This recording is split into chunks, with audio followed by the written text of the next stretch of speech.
gente conversa também com um querido colaborador aqui do nosso Revista da Cidade, está de volta hoje. Bem-vindo, doutor Eduardo. Bom dia. Como é que tá? Tudo bem? Eu tô bem, tô ótimo. Que bom. Estamos muito felizes com você de volta aqui, com mais frequência agora, né?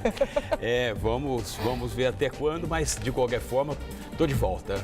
Isso que é importante. E sempre para tratar de assuntos, né, de grande relevância, como este, que a gente já vem falando há algum tempo, a gente já tratou desse assunto aqui anteriormente no Revista da Cidade, mas eles não param de dar assunto para a gente falar, né? Infelizmente agora uma situação trágica, a morte de mais um operário, isso já se soma a 8 mortes no total, desde que as arenas começaram a ser construídas, só no Itaquerão 3 mortes, quer dizer, é um número que não se deve ignorar de jeito nenhum, mesmo porque a gente está falando de vidas, né? E também isso precisa ser apurado a fundo, porque precisa saber de quem é a responsabilidade. Porque é muito fácil chegar depois que a pessoa morreu e falar que a culpa é do morto, né? Sem dúvida nenhuma, porque o que sempre se atribui a falta de segurança pelo próprio funcionário, mas a empresa ela disponibiliza os equipamentos de segurança. Essa sempre é a argumentação que se faz.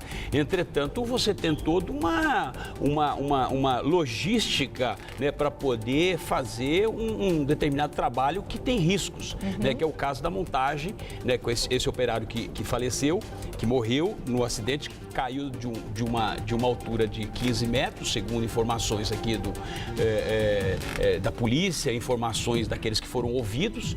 E a empresa fala que foram 8 ou 9 metros, os bombeiros falam que foram 15, até isso tem contradição. O que acontece é o seguinte, que na verdade não foi feito um laudo pericial. Enquanto não se faz um laudo pericial, obviamente se você não consegue comprovar qual foi a altura que esse funcionário caiu. Mas eu acho que a questão não é nem da altura que ele caiu, e sim o resultado que ocorreu, ou seja, a causa e o efeito, né? Ou seja, qual é a causa? A causa é a falta de segurança. Por que a falta de segurança? Porque a pessoa que está numa altura de 15 metros, de 8, seja lá qual seja a altura que a pessoa esteja trabalhando, ela tem que estar com os equipamentos de segurança. Então, de qualquer forma, se tinha equipamentos, faltou fiscalização. Ou seja, alguém negligenciou, alguém se omitiu em relação a isso. O que tem que se apurar é isso. Agora, quem é que apura isso? É a polícia. Né? E a polícia quase não tem trabalho para fazer, né? Aí vem essas questões. Agora, eu acho que nós estamos diante de um problema que é a questão da Copa do Mundo, essa questão da construção dos estádios. Nós estamos aí diante de 8 mortes no total, porque na verdade nós tivemos 3, essa é a terceira morte aqui no Corinthians, né? Aqui no Itaquerão. Entretanto, nós temos mais 5 mortes ocorridas em outros estádios. Estádios, dos 12, 8 pessoas já perderam as suas vidas. Me parece que a inauguração da Copa não vai ser bem uma Copa do Mundo, e sim parece mais um velório, né? Mais um velório, vai ter que fazer minuto de silêncio toda hora em função até daquelas pessoas que perderam as vidas. Construindo, fazendo, né? Agora, o que eu vejo que é muito grave nessa questão são as subcontratações.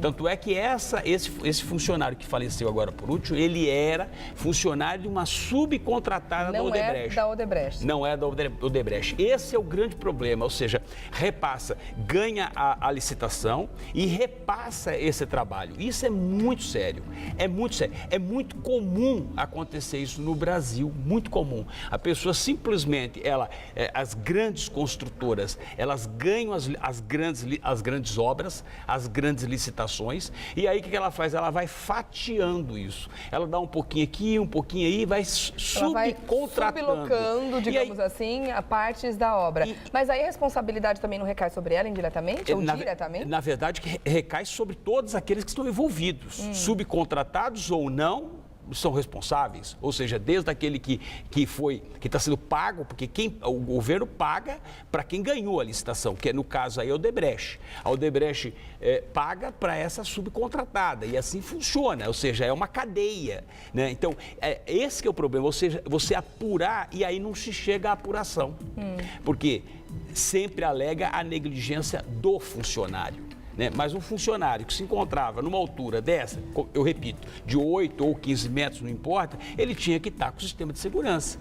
Né? Ele tinha que estar. Porque é uma obra, essas arquibancadas que estavam sendo montadas, que estão interditadas, foram interditadas. Né? Ou seja, são 21 lugares, né, a um custo de 21 mil, né? 21 mil lugares, assentos, né, a um custo de 38 milhões. Eu fiz a conta. Quanto é que dá assento? Dá 1.800 e poucos reais por assento. Eu fiz essa conta aqui porque fiquei curioso. 38 milhões de reais dividido por 21 mil assentos dá 1.800 reais por assento, né? Ou seja, por aí você já começa a perceber que a subcontratação não é só subcontratação, mas aí provavelmente tem também um subfaturamento, tem tudo isso, ou seja, isso tem que ser apurado. Superfaturamento, existe? Super, não, põe super nisso, né? Aliás, nós temos outros estádios aqui, como Mané Garrincha também, que dobrou, está sob suspeita e dobrou o valor. Ou seja, então é algo que não dá para você entender. Ou seja, as pessoas que estão lá, aqueles que estão nos ouvindo, eles não conseguem compreender, nós também não conseguimos compreender como é que eles conseguem chegar nessas contas matemáticas. Agora, o matemático da coisa é que 8 pessoas morreram. Né? Ou seja, nós já conseguimos ser 4 vezes mais incompetentes do que a África do Sul. Porque a África do Sul, ou seja, em 2010, quando teve o Mundial de 2010, na construção de 10 estádios, ou seja, morreram dois funcionários na construção dos 10 estádios. Nós, na construção de 12 estádios, reforma, nós já matamos 8. E eles também não conseguiram atrasar tanto quanto a gente, né? Não. De qualquer forma, foi feito meio naquela situação. Na pressa também. Mas entregaram, a Copa aconteceu. Falando nessa questão da pressa, ontem, quando fiquei sabendo que a gente ia falar sobre esse assunto, uma das coisas que eu gostaria de falar aqui foi justamente da indignação que eu estava sentindo pela obra não ter sido paralisada para a investigação dessa morte do funcionário. Coisa que hoje de manhã a notícia já mudou, eles paralisaram essa parte da obra justamente para que as investigações sejam feitas. Porque é um absurdo, não importa que tem prazo, tem que entregar. Mas eu acho que a vida está acima de tudo, né? Lógico. Imagino que eu estou certa nessa colocação. Mas a questão da pressa também pode trazer outras consequências, né? A gente fica até preocupado com relação a essa paralisação, porque quando tem pressa não tem capricho. Né? A pressa, dizem por aí, que é inimiga da perfeição, não é? Então, quando se faz as coisas meio na pressa, se pressupõe que está tudo meio na coxa. Então, eu fico com medo de como vai ficar a estrutura desse estádio no final das contas. A qualidade é sempre comprometida. Eu sempre venho falando, ou seja, quantidade e qualidade. Ou seja, se você pensa em quantidade, você pensa em qualidade. Né? Aqui, na verdade, se pensa sempre na quantidade de dinheiro que vai ser gasto, que é o mais importante. Ou seja, quanto mais tempo levar, mais dinheiro se consome.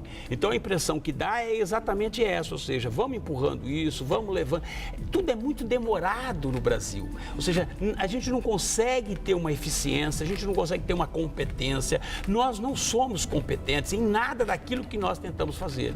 E muito menos na organização dessa Copa. Tá? Portanto, é verdade que nós conseguimos já matar 8 pessoas. E eu digo, nós conseguimos porque nós fazemos parte de toda essa estrutura, nós fazemos parte, né, do Brasil e por essa razão acabamos aí também colaborando. Agora, a verdade é uma só, tem que se apurar. Se você perguntar para mim o que vai dar isso, eu já te respondo. Independentemente de laudo, não vai dar nada. Essa que é a grande verdade. A Copa vai chegar, as pessoas vão esquecer, os inquéritos vão ser arquivados, as pessoas, os familiares serão indenizados, porque você cala a boca das pessoas por qualquer negligência que tenha sido cometido com dinheiro. Essa que é a grande verdade. Esse país só entende uma língua, é dinheiro. A família do operário morto fez uma série de denúncias muito graves durante mas faz também o calor da emoção, né? Faz denúncias que é justamente para ver o que acontece, que entendeu? Ele não tinha profissionalização para esse tipo de trabalho, né? Que eles estavam trabalhando mais do que podia, né? Até por uma questão, né, física, de integridade física e tudo mais, justamente recebendo incentivos financeiros para isso. Então tem uma série de denúncias graves aí. Regiane, uma coisa tem que ser dita. Essas denúncias, elas têm que acontecer antes do fato ocorrer.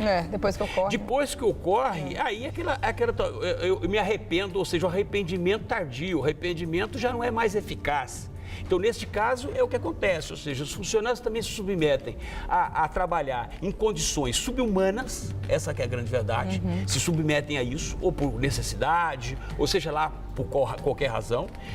Acontecem essas tragédias, como nós estamos constatando, e aí depois sai reclamando. Ou seja, e essa reclamação, essas denúncias, tudo isso tem que ocorrer antes do fato ocorrer, antes de acontecer. A falta de fiscalização, como tem um dos funcionários aqui, que obviamente está protestando, que está reclamando, que está denunciando, ele diz o seguinte, que no momento do acidente não havia nenhum inspetor de segurança lá no local. O inspetor tem que estar acompanhando, tem que estar vendo, olhando quem é que está amarrado, quem não está, quem está preso, o que está acontecendo. Porque não dá para você atribuir, por exemplo, o guindaste, quando o guindaste caiu, né, tombou e matou dois operários lá no Itaquerão, o que eles alegaram? Teve lá um problema climático, ou seja, você tem que prever essa questão climática. Se tem um problema climático naquele momento, você tem que fazer calçar, você tem que fazer toda a segurança necessária para evitar esses acidentes. Agora, não adianta, vão morrer mais pessoas, né? É que a Copa está logo aí, me parece que eles vão ter que acelerar, mas pode morrer mais pessoas. Por quê? Porque, na verdade, não tem segurança. Já está provado, isso, está mais do que provado. Né? Então... E você falou sobre o depoimento de colegas de trabalho e tudo mais, parece que um deles já mudou o depoimento, né? De ontem para hoje, assim. Tá aí uma outra coisa que me preocupa muito. O que acontece é o seguinte, os depoimentos, eles são manipulados, Regiane, eles são manipulados, nós sabemos disso, né? Os procedimentos, eles são conduzidos, né? E são conduzidos da forma em que achar adequado, essa que é a grande verdade. Vou fazer o seguinte, a gente já continua falando sobre isso, mesmo porque hoje aqui nós estamos tentando entender quanto essa Copa está custando para o Brasil em todos os sentidos. A gente não está falando só do prejuízo financeiro, né? De quanto a gente achou que ia custar no começo e que hoje está custando, sei lá, 2, 3 vezes mais, mas também justamente sobre esses prejuízos humanos que a gente está tendo, não só com as mortes no Itaquerão, mas também com essa quantidade de protestos que estão acontecendo sistematicamente pelo Brasil, não só aqui em São Paulo, contra a Copa do Mundo, quer dizer, está mostrando uma insatisfação geral. E isso está causando um prejuízo para as pessoas também, não só financeiro, com depredações, com situações que acontecem nas ruas, mas também de prisões, de ferimentos, né, de lesões e tudo mais. Então, daqui a pouco a gente continua a tentar entender melhor esse momento, tá bom, doutor Eduardo? Eu vou dar um recadinho e volto já, tá bom? Obrigada. Realmente uma situação muito delicada, um momento muito difícil que o nosso país está passando, né? Daqui a pouco